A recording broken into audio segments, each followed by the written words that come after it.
যে নারী রান্না করার সময় ৩টি কাজ করবে তার কপাল খুলে যাবে। আল্লাহ রাব্বুল আলামিন তাকে প্রচুর ধন দৌলতের মালিক বানিয়ে দিবেন। তার সম্মান বাড়বে। সংসারের মধ্যে যারা রয়েছে সকলে তাকে অত্যন্ত ভালোবাসবে।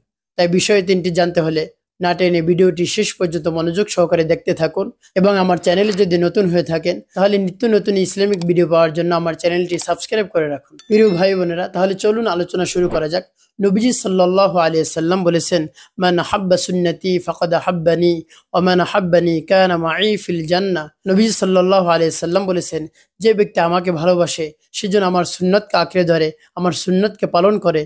আর যে ব্যক্তি আমার সুন্নতকে পালন করবে, সুন্নতকে আঁকড়ে ধরবে, সে আমার সাথে জান্নাতে যাবে। তাই আপনি রান্না করার সময় যদি নবীজি সাল্লাল্লাহু আলাইহি সাল্লামের সুন্নতকে পালন করেন তাহলে আল্লাহ রাব্বুল আলামিন আপনাকে সম্মানিত করবেন এবং ধন দৌলতের মালিক বানিয়ে দিবেন। এর মধ্যে ১ নম্বর হলো, আপনি যখন রান্নাঘরে যাবেন শুদ্ধভাবে শব্দ করে একটি সালাম দিবেন।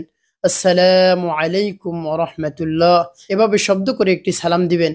রান্নাঘরে যদি কোনো মানুষ নাও থাকে তারপরে আপনি সালাম দিবেন, সেই সালামের উত্তর ফেরেশতারা দিয়ে দিবে। তখন রান্নাঘরে যত ধরনের খারাপ জিন শয়তান থাকে সবাই এই সালামের শব্দ শুনে চলে যায়। এজন্য আপনি যতবার রান্নাঘরে যাবেন ততবার একটা করে সালাম দিবেন। আর আপনি যদি সালাম দেন তাহলে আল্লাহ রাব্বুল আলামিন আপনার আমলনামায় ৯০টি নেকি লিখে দেন। সুবহানাল্লাহ। এজন্য কারোর সাথে যদি দেখা হয় সর্বপ্রথম যদি আপনি সালাম দেন তাহলে আপনি ৯০ নেকি পাবেন। এজন্য আগে আগে সালাম দিবেন, তাহলে আল্লাহ রাব্বুল আলামিন আপনার সম্মানকে বৃদ্ধি করে দিবেন এবং আপনাকে ধন দৌলতের মালিক বানিয়ে দিবেন।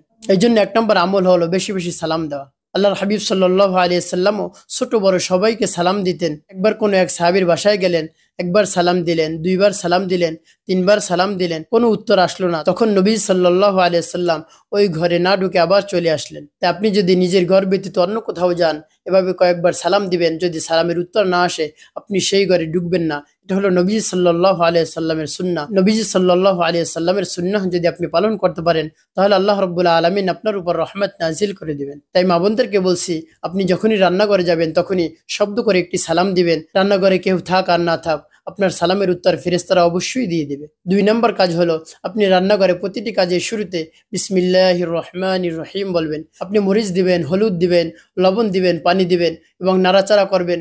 যখনই নাড়াচাড়া করবেন সবসময় আপনি বিসমিল্লাহির রহমানির রহিম বলবেন। তাহলে আপনার এই খাবারের মধ্যে স্বাদ চলে আসবে, এই খাবারের মধ্যে বরকত আসবে, আপনার রান্নাটা অনেক সুস্বাদু হবে।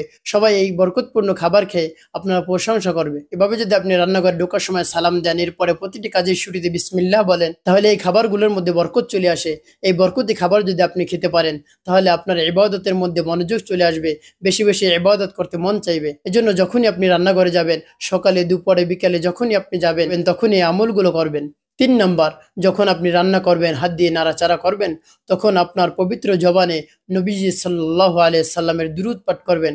আপনি দুরূদ ইব্রাহিম পাঠ করতে পারেন। আল্লাহুম্মা সাল্লি আলা মুহাম্মাদিন ওয়া আলা আলি মুহাম্মাদ কামা সাল্লাইতা আলা ইব্রাহিম ওয়া আলা আলি ইব্রাহিম ইন্নাকা হামিদুম মাজিদ।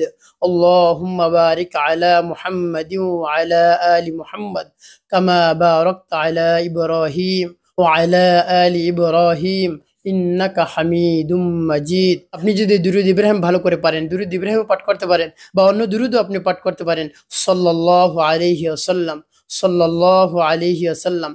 নবীজি সাল্লাল্লাহু আলাইহি ওয়াসাল্লামের শানে আল্লাহ রাব্বুল আলামিন নিজেই দুরূদ পড়ার কথা বলেছেন এবং আল্লাহ বলেন, আমি নিজেও দুরূদ পড়ি, তোমরাও দুরূদ পাঠ করো। এই জন্য এই দুরূদের অনেক ফজিলত রয়েছে। আল্লাহ রাব্বুল আলামিন পবিত্র কোরআনের মধ্যে বলেন, ইন্নাল্লাহা ওয়া মালাইকাতাহু ইউসাল্লুনা আলান নবী ইয়া আইয়ুহাল্লাযীনা আমানু সল্লু আলাইহি ওয়া সাল্লিমু তাসলিমা। প্রিয় দিনী ভাই বোনেরা, একটি কথা মনে রাখবেন, কোনো ইবাদতের সাথে আল্লাহ রাব্বুল আলামিন আমাদের সাথে শামিল নন। আমরা রোজা রাখি, আল্লাহ রাব্বুল আলামিন রোজা রাখেন না। আমরা নামাজ পড়ি, আল্লাহ রাব্বুল আলামিন নামাজ পড়েন না। আমরা যাকাত দেই, আল্লাহ রাব্বুল আলামিন যাকাত দেন না। অর্থাৎ কোনো ইবাদতের সাথে আল্লাহ রাব্বুল আলামিন শরীক না। কিন্তু আল্লাহ রাব্বুল আলামিন একটি আমলের সাথে রয়েছে, সেটি হলো নবীজি সাল্লাল্লাহু আলাইহি সাল্লামের শানে আল্লাহ রাব্বুল আলামিন ও দুরূদ পাঠ করেন।